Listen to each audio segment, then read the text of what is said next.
Central Minnesota Sports Hub. It's the Morning Sports Desk, presented by Wadena's Pizza Ranch and FunZone Arcade. Available on Apple Podcasts, Spotify, or wherever you get your podcasts, and streaming on YouTube. Powered by Pizza Ranch and FunZone Arcade in Wadena. This is the Morning Sports Desk. I'm CJ Baumgartner. That's Corey Tackman.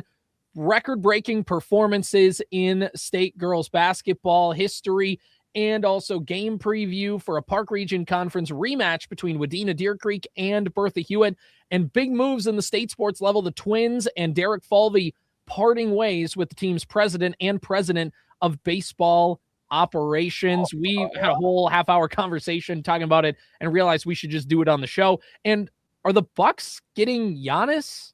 We're going to talk about that and a whole lot more. But first, Corey, we got to talk about the best thing on the show, the Pizza Ranch and FunZone Arcade in Wadena. You know, it's Friday, but that doesn't mean we can't think about the rest of the days of the week, especially on Wednesday when it comes to double points. You can sweeten up your Wednesday with those double points. Visit Wadena Pizza Ranch and every Wednesday get double points on your ranch rewards purchase.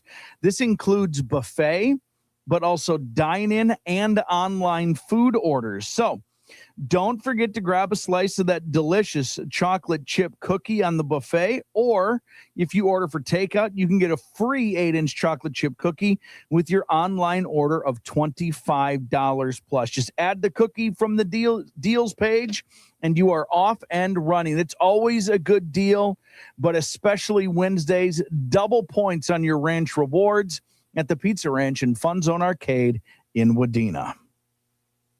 All right, Corey, today, once again, another good helping of Park Region Conference girls.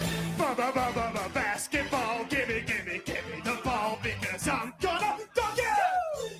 All right, we have a rematch in Park Region Conference girls basketball. Bertha-Hewitt taking on Wadena-Deer Creek from the WDC Middle High School gym. It was a rematch of an earlier game in Sebeka for the Park Region Conference Showcase back in December. Had the opportunity to call that game, and overall it was a game where, you know, Wadena-Deer Creek didn't necessarily light up the scoreboard, but they were able to hold Bertha-Hewitt to a certain number and just kind of keep them at bay enough for the Wolverines to be able to come away with a win that, if you look at the scoreboard, you'd say, oh, wow, it wasn't like a blowout win. And I wouldn't categorize it as a blowout either, but certainly probably it was a Wadena-Deer Creek maybe won that game more than the scoreboard would indicate based on the style of play. So now that these two teams have a second time around, how do things work out? Wadena-Deer Creek coming into this matchup 12-4 overall, 2-3 in Section 8AA, 9-1 in the Park Region Conference, 5-3 on the road, 6-1 at home, 1-0 in neutral site games. For the Wolverines, a couple weeks ago, they had that loss to Monaga. Since then, Corey, they've rattled off 6 straight wins, and of course, racking up some PRC wins, a Section 8AA win in there. And it's a really important stretch here for Wadena-Deer Creek because they have an opportunity to keep this winning streak going with matchups again against Bertha-Hewitt tonight. They have section opponents next week tomorrow, I should say, when they go to Crookston on Saturday. And then on Monday, they turn right back around and host Park Rapids area. So a chance at the conference to get double-digit conference wins tonight, and then a couple section games on the docket that could really help them just kind of beef up that section win total as well. So a lot of games coming up here for the Wolverines. If you count, you know, they play today, which is Friday. They play tomorrow, Saturday the 31st. They play Monday, and then they play Thursday, Saturday next week. So a lot of games, 6 games in like the next 10 days for the Wolverine girls basketball team. So we'll learn a lot about them and what they need to do this season. For Bertha, CJ, if you go backwards on the calendar, there's a lot of games this past week and the past couple of weeks. This winter's been odd. We've had just enough cancellations and postponements that have really kind of gummed things up for teams who really could probably just afford a practice, you know? Right, exactly. You talk to coaches at the beginning of the year and they're like, yeah, you know, practice, we're ready to get to games. And then you get through the middle of the year and it's like, okay, we need some practices because we just need to give our girls and girls basketball, you know, like a chance to breathe a little bit here. So yeah, it is very fascinating. And I've talked with Coach Cresp about that. I'm like, how do you handle multiple games? You know, some days you have more games than practice in a week. How do you handle that? And, you know, he's like, you got to get creative. You got to, you know, Are there similarities with the certain teams you're playing? What are the things that more than one of them do that you can really hammer home in practice? And there's really not really much outside of that you can do other than just try and see which areas of preparation you can overlap with and kind of hope for the best. So looking at Bertha-Hewitt on the season, they are 8-10, kind of circling that 500 mark as a team. They've played well in the section. They're 5-2 in 5A, 4-6 in the Park Region Conference. Pretty good team on the road. They're 4-4 on the road, 2-4 at home, 2-2 in neutral site games. Looking at the Bears, they've been scuffling here as of late, losers of 4 in a row and 5 of their last 6. Recently had an 88-33 loss to Monaga on Tuesday night, and now they get a chance here against Wadena-Deer Creek to try and turn their fortunes around. It's a team in Bertha-Hewitt that obviously, you have Piper Dean, a senior who can move the ball around, get a lot of stuff done, and is a spark plug in her own right.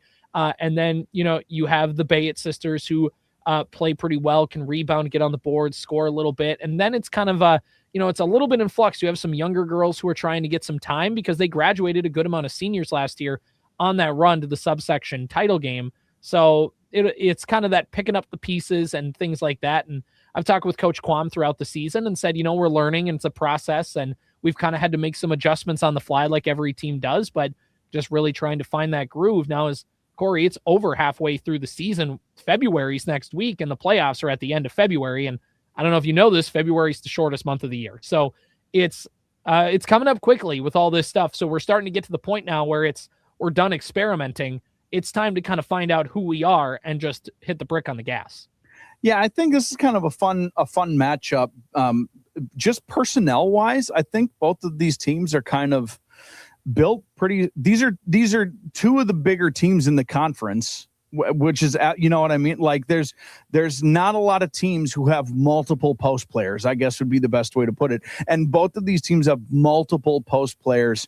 And I think like the crossover between a Piper Dean and an Ashley Pavic, for example, like spark plug energy, play good defense, cause a little chaos on offense every once in a while. Like I find the personnel group to be pretty similar. Of course, the exception being that Wadena-Deer Creek is just a little deeper and a little bigger. Like they're just that Wadena-Deer Creek team is enormous. Yes. Enormous.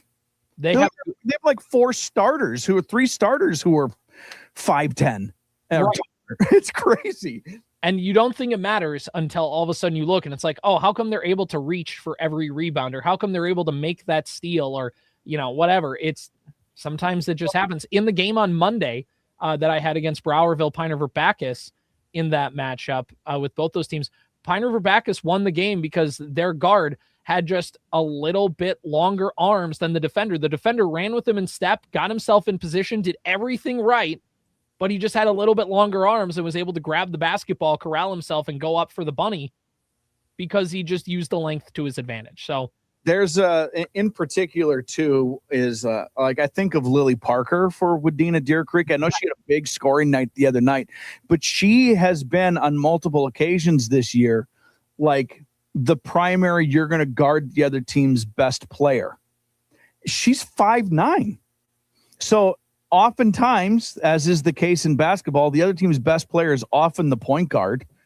I mean, she's 6 inches taller than, that's just such a huge advantage for them and all that length. And then, obviously Gravel and Malik, and you could just, I shouldn't name names, CJ. Every time I start to name names, I feel compelled to then name everyone because I don't want anybody to feel offended that I left them out. But this is a fun matchup tonight because of both teams' size.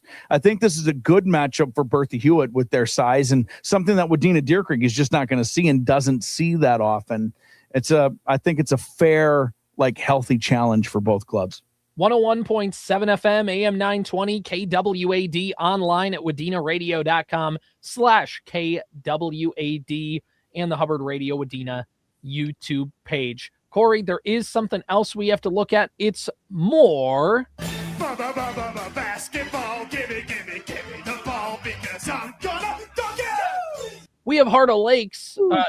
We have a Heart of Lakes team and a basically a former mid-state matchup. I think that's the route I was trying to go there. There it Pequot Lakes at Staples-Motley, former mid-state matchup, former Section 7AA matchup. Pequot Lakes at Staples-Motley from the Nest tonight, 7:15 pregame, 7:30 tip-off on 98.5 FM, AM1430 KNSP The Fan. Corey, Staples-Motley continuing their run in Section 8AA, trying to see where they can get in the standings, jockeying for position there, and they're certainly going to get a challenge in one of the best teams in AA tonight.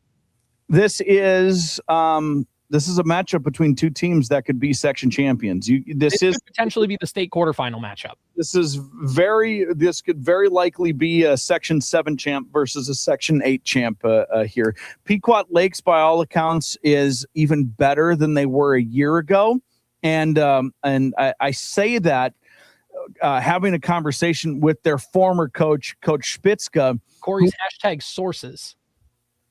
Yeah, we'll call it that. Staples-Motley played Pequot Lakes in playoff volleyball to end the fall season, and Coach Spitzka was doing radio for another station. Talked to him and asked him if he was excited about the team this year, and he said, "You know what? After last year, I decided I think I wanted to be done, and I just wanted to be dad." I was like, "Oh, let me guess, you bailed out after a really great year?" And he started laughing. He goes, "Nope. They're even better this year."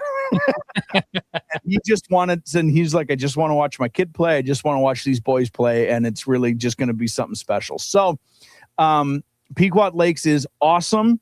Staples-Motley is trending and is moving in that right direction, I think, is what it sounds like. Again, this could be a Section 7 champ versus a Section 8 champ. This is potentially two state tournament teams playing here at the end of January. A really great barometer, especially for the Cardinals tonight. Yeah. I mean, this will be fun. Tyler Grunwald on the call on KNSP The Fan. Find out everything at Sports Cow on Facebook, WadenaRadio.com. It's the place to go. Corey, can I get a moo? Moo. A lot of things to talk about in terms of Minnesota high school record breakingness, because we've talked a lot about Tori Oehrlein and how much she's been able to do, not only getting to 5,000 career points, not only breaking Rebecca Dahlman's record, but according to our guy Zeke, hashtag sources, Tori Oehrlein has broke Broman's all-time state record last night. I mean, boys or girls, Tori Oehrlein is now the all-time leading scorer. All time. Yeah, it's pretty good. She's pretty good. She's pretty good. You know what she would look good in?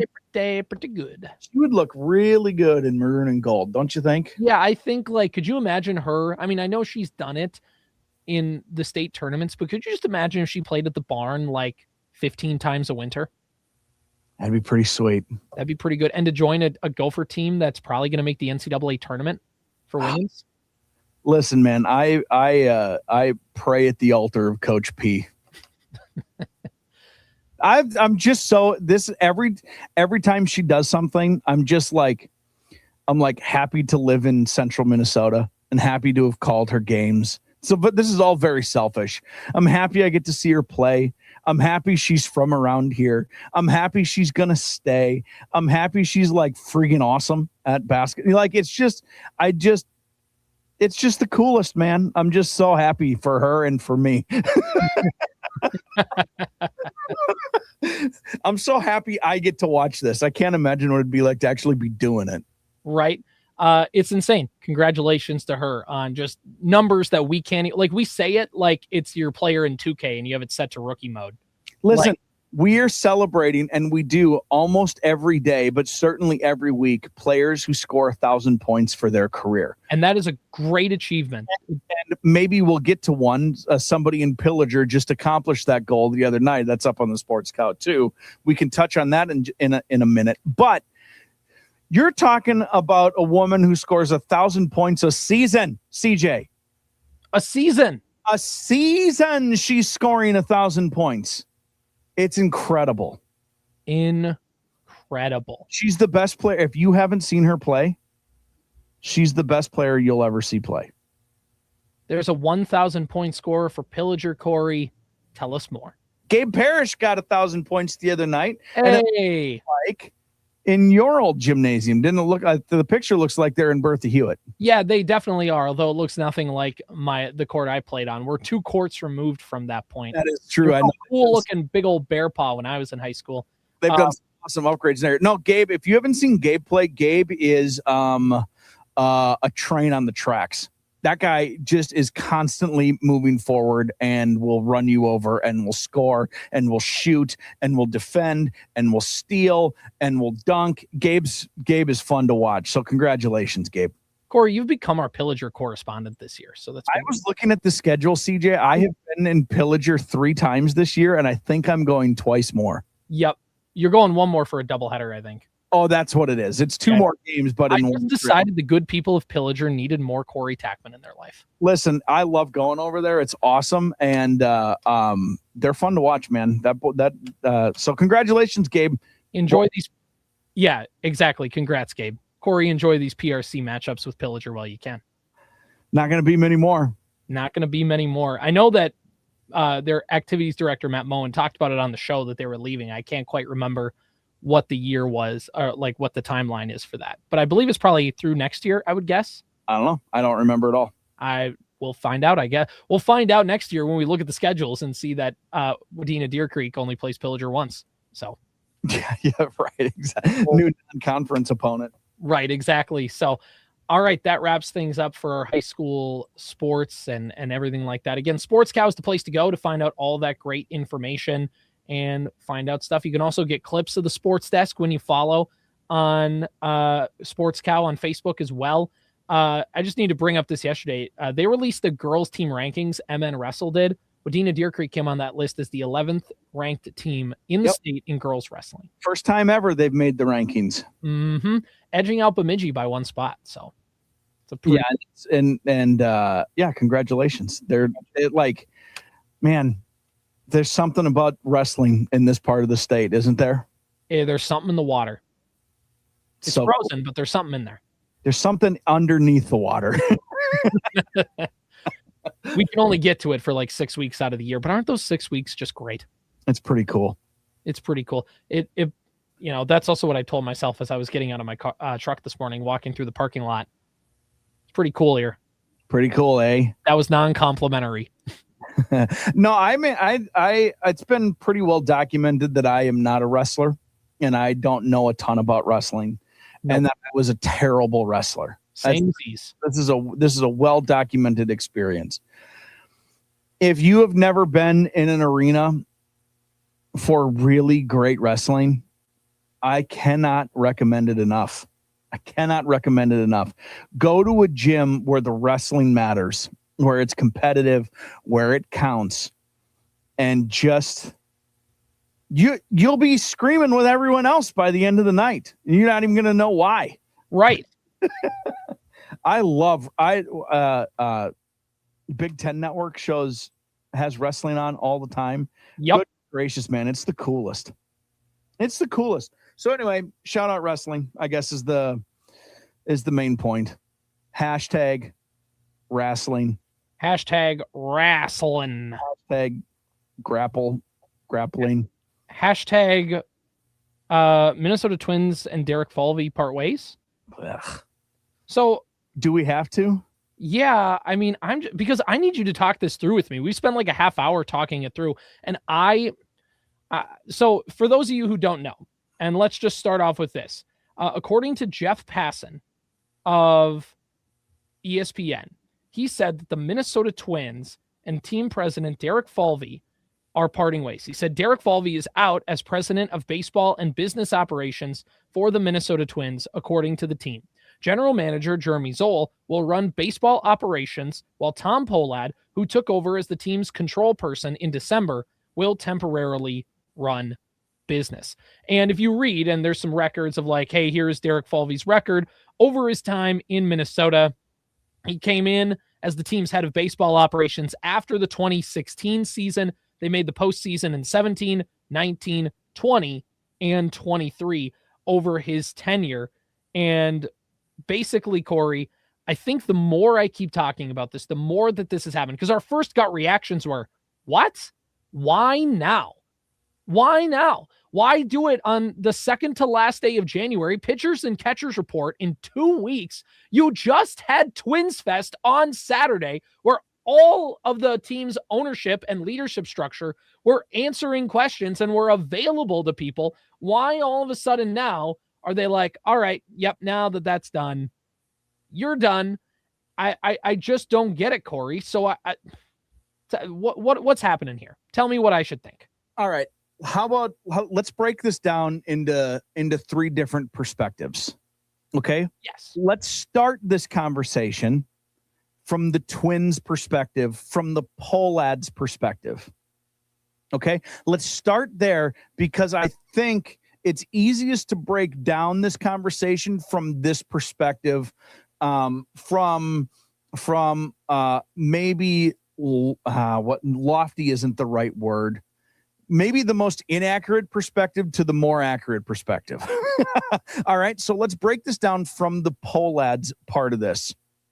And I think there's 2 approaches here from the Twins' perspective. One is, I don't know if you've paid attention to the Twins over, let's say, the last 5 years, but the guy in charge of putting the Twins team together has not had a lot of on-field success. Would you say that is a fair perspective from the Pollad's point of view?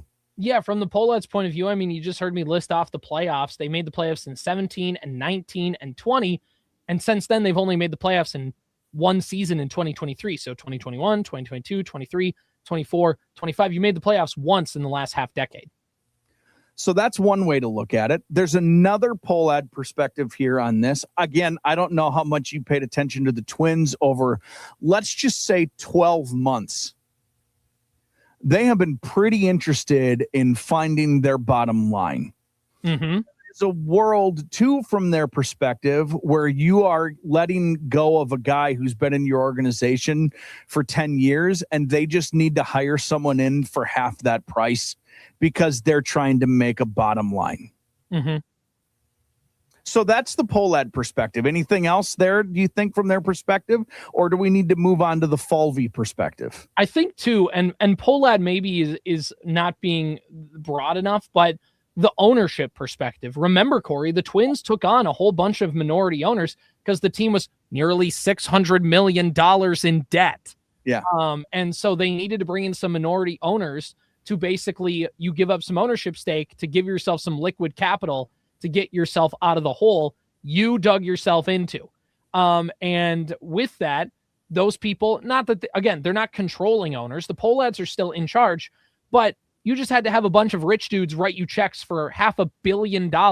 You don't think that just came with no strings attached? They don't get any say in what you're doing. Clearly, the minority owners had a say because they bounced out Joe Pollad as the head of ownership, right? Like, he was in, and as soon as the new owners came in, the minority owners came in, all of a sudden now it's Joe Pollad's out. Now all of a sudden it's Tom Pollad. And in 2 years, we'll have Dick Pollad, and we'll have Harry Pollad, and we'll have everybody make the run. But the point is that there is this new money that came in, and with that new money coming in meant new voices and people who maybe said, hasn't this team been bad? Aren't the fans mad at the team? Aren't, like, this team hasn't won, and maybe a change needs to be made in a guy who, remember, the Twins collapsed at the end of 2024. Like, bad. They were on 90 win pace in late August and somehow missed the playoffs entirely. Like, that was bad. They did the same thing, but worse in 2025, where they're in a playoff position around the All-Star break, collapsed, and then they sold off everything at the deadline. You know, who built those teams? And if you're the new owners, if you're the new minority owners coming in, you say, how come this guy not only gets to keep his job, but gets a promotion to not only be the president of baseball operations, but the president of the business side? Only like 1 or 2 other figures in MLB have that same title. One of them is Mark Shapiro in Toronto. Like, that rarely happens that a person gets that much power. And if you're the new minority owners, you come in and go, how come we've given this guy so much power? What has he even done? We need to re-examine this. And from that perspective, you fired the coach. Yes. Who's supposed to be a part of this. Now you're going to fire the guy who's putting it all together. But again, the budget line of this, like Shelton is not making as much as Rocco did. Nope. And whoever is going to fill this gap now for Falvey is not going to make as much as Falvey. And we know that the bottom line is the most important thing for the Twins. All right, let's move to the Falvey perspective. I'm sure there's more than one, and I'm interested to hear what you have to think, but I have one perspective from Falvey. Okay. Because this was announced as a mutual parting of ways. Yep. Don't you think Falvey is sitting down in a meeting with the pole lads in the ownership group and is like, listen, brother, well, I did everything you asked me to do. I every time you asked me and told me I could be competitive, what did I do? I re-signed Buxton to an unbelievably fair and good contract extension. Very team friendly. Very team friendly, but all like it's perfect. It's perfect. It gave Buxton every opportunity to get all the money he deserved, but also was very team friendly. Like the self-awareness for both of those parties was incredible. I went and got Carlos Correa not once, but twice in my time. I got Pablo Lopez and extended him. Fill in the blanks with some other things. And then you chopped the legs out from underneath me and I did your bidding. I am uninterested in doing your bidding anymore. I am not going to be the guy who did all of that stuff at the trade deadline last year. And this year, you are not going to ask me to trade Joe Ryan, to trade Pablo Lopez, to trade Byron Buxton, to do whatever it is you need me to do to get me to your bottom line. I'm not going to do that anymore. Please, let's talk about an exit strategy. Yeah, I think that is fair. I think you could see he's fed up with it. Remember way back when the Colts were in Baltimore in the NFL. And there's a GM named Ernie Accorsi, and they were going to draft John Elway with the number 1 overall pick. And John Elway said, I have no interest in playing for the Baltimore Colts. I will go play baseball for the Yankees, then do this. And basically the Colts were going to trade him to the Broncos to get themselves kind of out from underneath that mess. And Ernie Accorsi resigned before a trade became official because he said, I am not going to be known as the guy who traded away John Elway. That was a pretty good sign on his part, and eventually somehow ended up being involved in the trade for Eli Manning because he was the GM of the Giants at the time. But so it's very similar. But looking at all this is Falvey probably, do I want to be the guy that Twins fans know? If I'm getting fired anyways, if this is going to be the end of the road anyways, if like this new ownership group, these new minority owners that come in don't really want me to be in charge anyways, and who knows, we don't know about that. But if that's the case, I'm just going to get out now then. I'm not going to continue to do your dirty work if I'm just going to get shown the door. I'll do the dirty work if I still get to keep my job, but I'm not going to do your dirty work and have you fire me. And then you get to basically tell the fans that was all Derek Falvey's fault. Like that. I'm done doing that. I can take a year off and go get another job in baseball. Thad Levine did that for the Twins. He took a year off. He's now in the Brewers organization. Like I can take a year. I'll get a job in any organization I want, depending on what level, and I'll be fine. I'm done doing this. And I don't know if that's necessarily the one, but it's certainly realistic.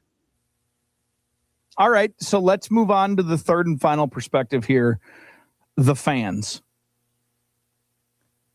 Actually, I think there is one more Falvey thing. I think there is one more. Okay. And I think it kind of does go hand in hand with what you're saying. I'm not saying it's a complete disconnect, but I think it's a very much more, you ever heard of Occam's razor, Corey, where it's just basically everybody wants to make a conspiracy theory, but believe what's easiest to understand.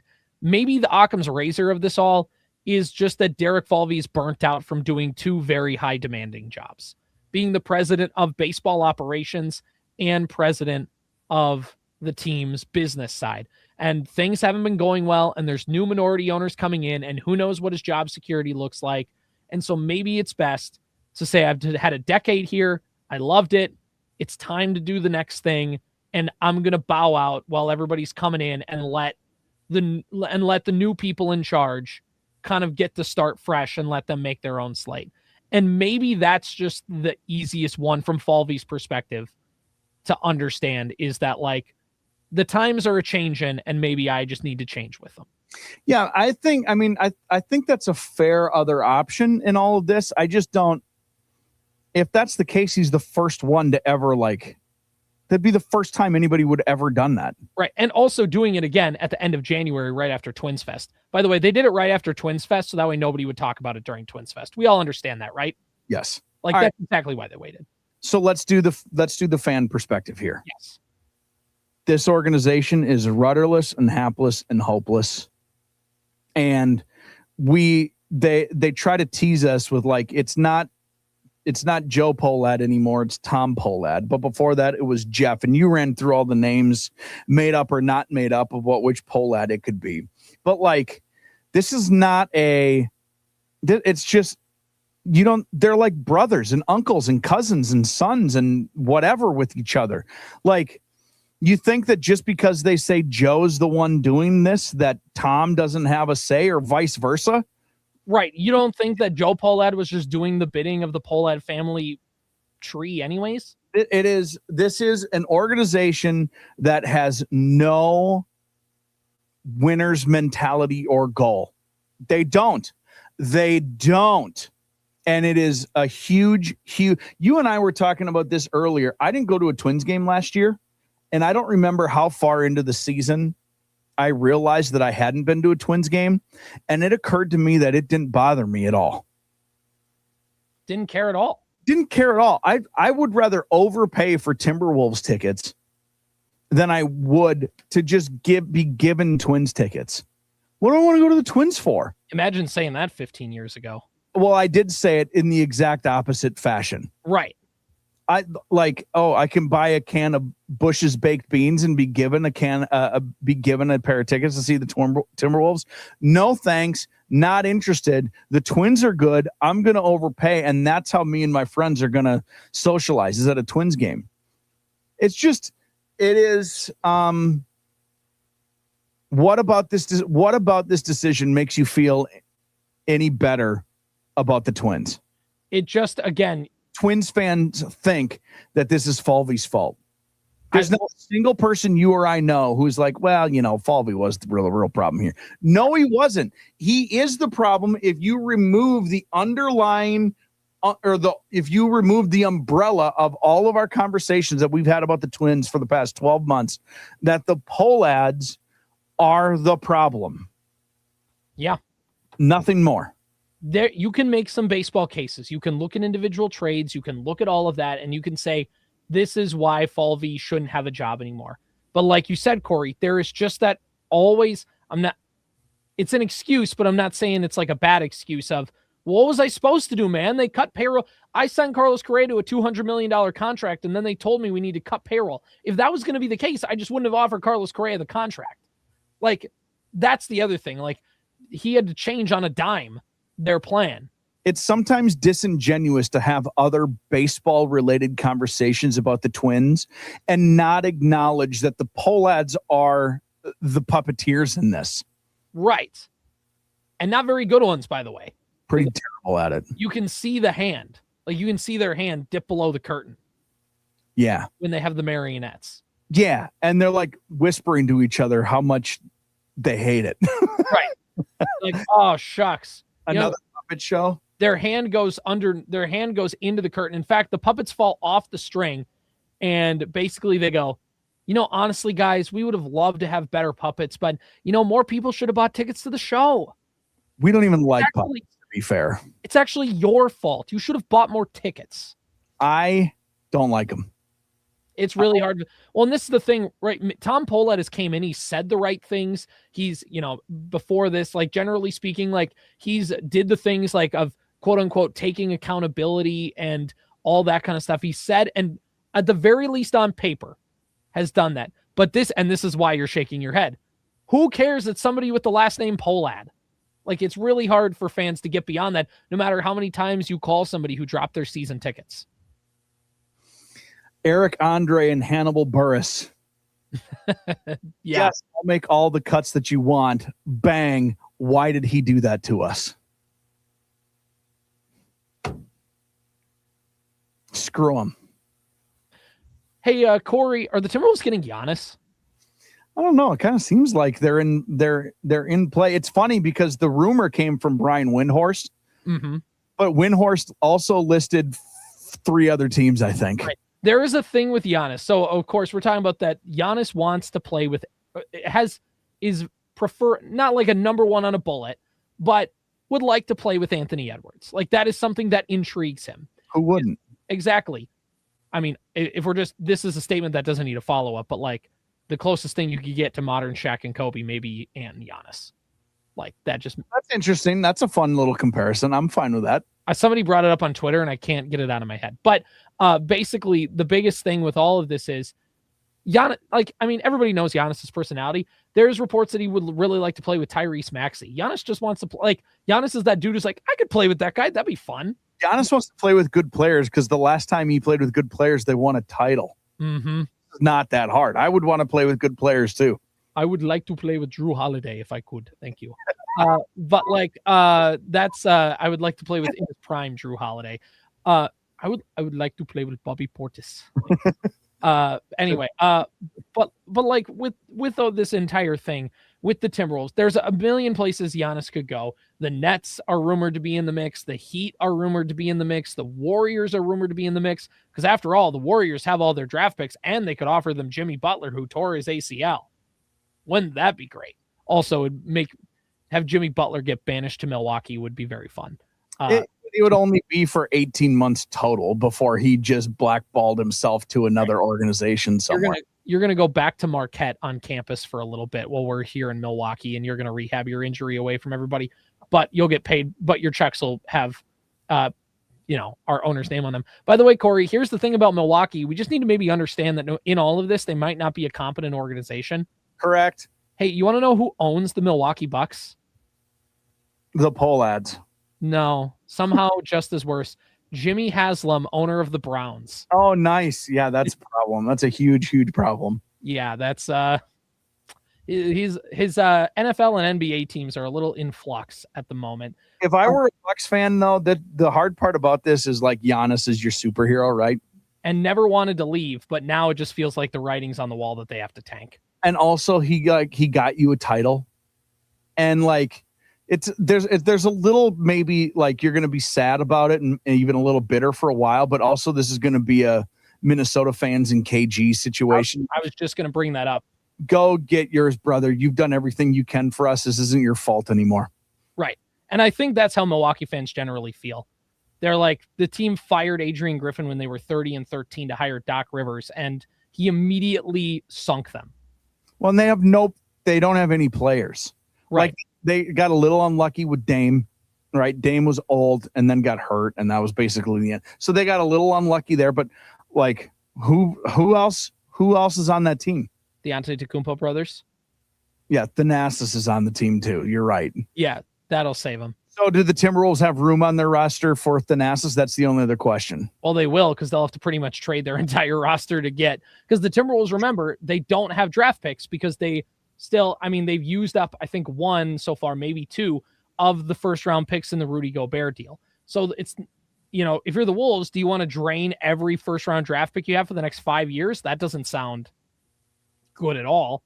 And this is the thing. Do the Wolves have the capital to pull this off? Because I think, we could all imagine this working if you were to get here, but is it worth giving up everybody, basically? Is it worth, assume that Julius Randle gets moved, assume that Naz Reid is a part of this deal, and heck, you maybe even have to assume Jane McDaniels is part of this deal. Like, are you willing to pull that trigger? Yeah, no, I don't think you can't have. I mean, first of all, Julius is an all-star this year, so you're not gonna. That's too. The Bucks don't have to trade. So like, how do I say this? Like the Timberwolves don't have to move heaven and earth. They need to outbid people, but like, you're talking about 3 starters here and probably something else. That doesn't make... Now, if it's Julius and Dante or something, like if McDaniels is a part of this, we're going to have... That would be shocking. That would be shocking if Jaden's a part of this. I would be from what I've seen, the different like rumored packages that I don't know, man. I don't think you can get by in the West with no depth. Right. I think in the moment, learned that last year, by the way. I mean, honestly, the move should be for Milwaukee to try to trade their whole world for Ant, because in the East, Ant and Giannis could kill people. Mm-hmm. In the West, you can't get away with no. They're going to have a roster of 10 players. Right. It's just not going to be good enough. Yeah. And Timberwolves are going to need Jalen Clark to hit an open three, and that guy hasn't hit an open three since Biden was president. It's just a really tough needle to thread. The Wolves have the capital to do it. They could get it done. But this is the other thing, like you said, in the West, you can't survive on Ant and Giannis alone. Now, it could be, again, as we've talked about before, maybe it's like we're not going to make a run this playoffs, but we're going to make the playoffs. We'll see what happens. And then we'll have a whole offseason to figure out how to retool this team to go on a run. If you frame it like that, maybe, but also the Wolves are one of the better teams in the West anyways. Everybody ripped on them for the 4-game losing streak. Now they've won 2 in a row, and they're back right in the thick of everything again, like we said it was going to happen. It's weird that if you like make this trade, you're doing it for this year, but actually you probably hurt your chances for this year. A trade for Giannis is about 2027, and that feels like why would you do that, and why would Giannis want to do that? Right. Are the Timberwolves better with Ant and Giannis and nobody else? Right. They're currently constructed. I don't know, man. Now that I understand that feels ridiculous, and if there's a way to put Giannis on this basketball team, I think you need to figure that out. But as we say often, just because no one's talking about it doesn't mean it doesn't exist. Right. And like you said, I don't know how much sense it makes, and it's a very tough needle to thread for the Wolves. That being said, if I get a Shams notification on my phone right now that says that Giannis is on his way to Target Center and he's going to be playing in the Wolves next game, I'm not, this is not hyperbole, Corey. I will buy a Giannis Trees jersey. I will buy one. I will immediately. Jersey yet? What? You would buy a Giannis before you buy an Ant? Ant's younger than me. I can't do that. Oh, interesting. I don't like to buy jerseys people that are younger than me. Interesting. A little weird. Interesting. But you can buy a Giannis jersey. Yeah. Okay. There's a little bit of that. Interesting. I don't hate that perspective. I'm just surprised. You're buying like an Ant jersey. If I'm going to buy an Ant jersey, I'll buy it for my kid. Yeah, no, that is how I feel about jersey buying these days. Right. It feels a little selfish for me to just buy a jersey, especially because like in adult life, you can't just wear them around casually. Yeah, I'm not wearing jerseys. They're also super expensive, so you got to be careful. Like if you're going to wear them to like somebody has a house party, like we're going to watch the Wolves playoff game, we'll have some apps and stuff like that and sit on the couch and watch the game. $80 for this jersey. Right. I'm not going to spill buffalo sauce on this thing. Get your Cheeto fingers all over me. Right. Exactly. Now, like, in college, people wore jerseys all the time. I will. You put on a sweatshirt, throw on a jersey over top, and you walk to class. So I have a mesh old school Twins jersey. Mm-hmm. No number, no name. Yep. I have a green and gold Wild jersey, like North Star's colors. No name, no number. Those I feel like I can get away with a little more and can wander. But I'm with you. If there's a jersey bought in my house these days, it is, if it's for me, it's Kirby Puckett. Mm-hmm. And otherwise it's Ant or Justin Jefferson for one of my boys. Right. My brothers kept telling in memoriam of Derek Falvey. That's what the name is on the back for. You took the name off the mesh jersey in honor of Falvey. That's right. Yes. May he rest in peace. May he rip in peace. Morning Sports Desk powered by Pizza Ranch and FunZone Arcade in Wadena. Powered by Wadena's Pizza Ranch and FunZone Arcade. Follow the Morning Sports Desk on Apple Podcasts, Spotify, or wherever you get your podcasts. And watch every show on YouTube.